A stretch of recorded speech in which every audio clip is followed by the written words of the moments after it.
Well, here to assess how politicians and American leaders falling on their promises and failing on the world stage is a man who fights hard for the people he serves. Ohio Senator J.D. Vance joins us now. Senator, we went through the monologue here and, pointing out how dangerous China is. And the Biden administration doesn't seem to get that. From meeting this big summit in California to all the things that China is doing. And the one that really sticks out, sir, and I think you and I spoke about this at CPAC a while back, destabilizing the U.S. dollar. China would love nothing more than to have the world currency be the yuan or the renminbi, either one of those, rather than the U.S. dollar. And it's starting to take effect. Yet Biden is entertaining like he's some sort of, God or walks on water.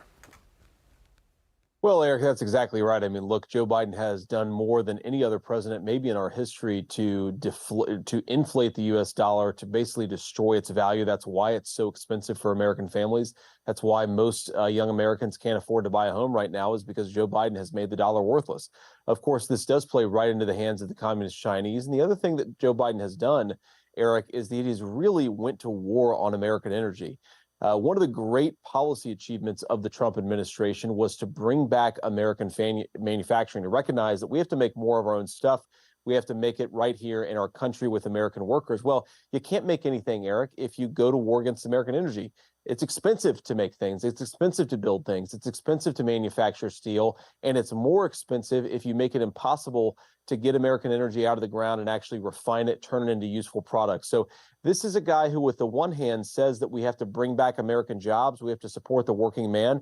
And then Joe Biden, with his actual actions, makes it harder for American companies to do business, for American families to afford to heat their homes, and for American businesses to manufacture and make things in the US of A. If we don't go back on this guy's policies, we're going to wake up and realize we don't have much of a country a couple years down the road. You hit on the two words, energy and manufacturing. China is a manufacturing powerhouse. We used to be.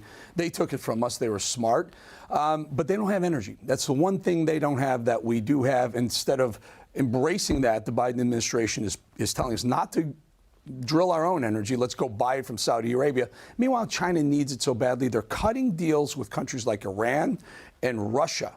And guess what happens when they do that? They remove the U.S. dollar out of it. They remove the U.S., United States out of it. And that is destabilizing to our economy, our dollar and our economy. So why this? And by the way, Senator, can we just talk for a second? We sold Strategic Petroleum Reserve emergency oil to China. What in the world are we doing? Well, what we're doing is making ourselves weaker, Eric. You really hit the nail on the head here when you talk about Russia and Iran's energy resources. When we go to war against our own energy resources, we empower Russia and Iran. To me, it's ridiculous that Joe Biden says, and he tries to argue, the most important crisis in the world is Russia's invasion of Ukraine. I disagree with him, but even if you agree with Joe Biden, the way to fight back against the Russians is not to funnel hundreds of billions of dollars to the Ukrainians. It's to create energy independence right here in our own country. Because what happens when Americans can't produce enough energy? Of course, they're going to get it from somewhere else. They get it from Iran. They get it from Russia. The very thing that we see happening in Israel today, the thing that we see happening in Eastern Europe, it all goes back to Joe Biden not allowing the American economy to do what it could do if it was unshackled, just like we had, again, just a few years ago. Unleash the U.S. energy industry, and you unleash the real power of the U.S. economy, no doubt. Senator, you brought up Ukraine. Let's talk a little bit about funding. You mentioned the hundreds of billions of dollars in Ukraine, which I stand, firmly behind you with those feelings.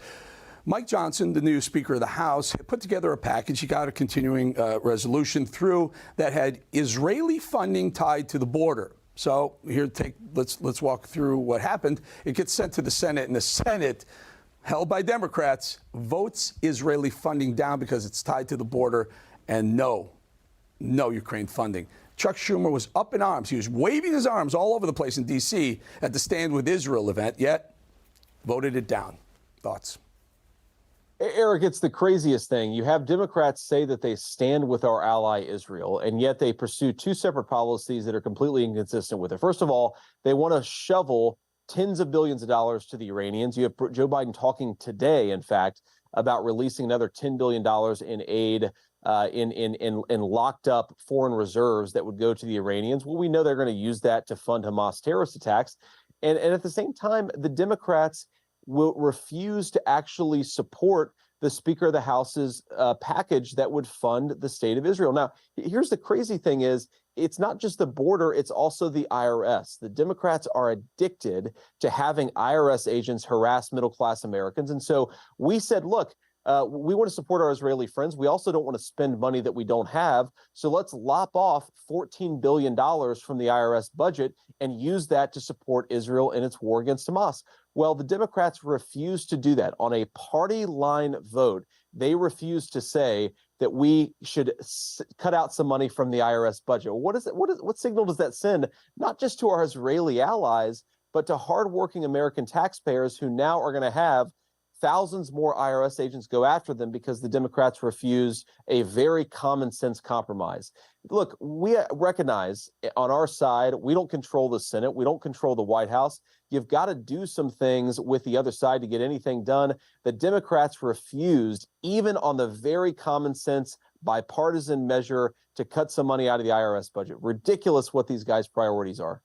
You know, I'm sure Mike Johnson had a hard time at the House level to get everyone to vote for a package that got through to the Senate, and for Chuck Schumer, the Senate Majority Leader, to not have the votes to get the Israeli $14 billion funding through just boggles the mind. This is how D.C. works, folks. Chuck should have been fighting. He should have been whipping votes and making sure that continuing resolution, which only takes us to, I don't know, February of next year or so, just get it through. Get Israel some funding. But it seems to me, Senator, final thought, if it's not tied to something with Ukraine, Democrats don't seem to want to do it.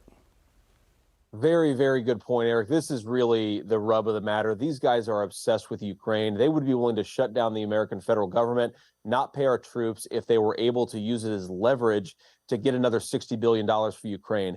Joe Biden sent us a ridiculous package. It contains a few billion for Israel, a few billion for alleged border security, and $60 billion for Ukraine. I happen to think we shouldn't give another dime to the Ukrainians, but even if you disagree with me, we ought to at least demand border security, not another dime for Ukraine until we secure our own border. That is the negotiation that Republicans should take. Unfortunately, Eric, I hate to say this, Democrats are so obsessed with Ukraine and they hate the idea of a closed down American southern border.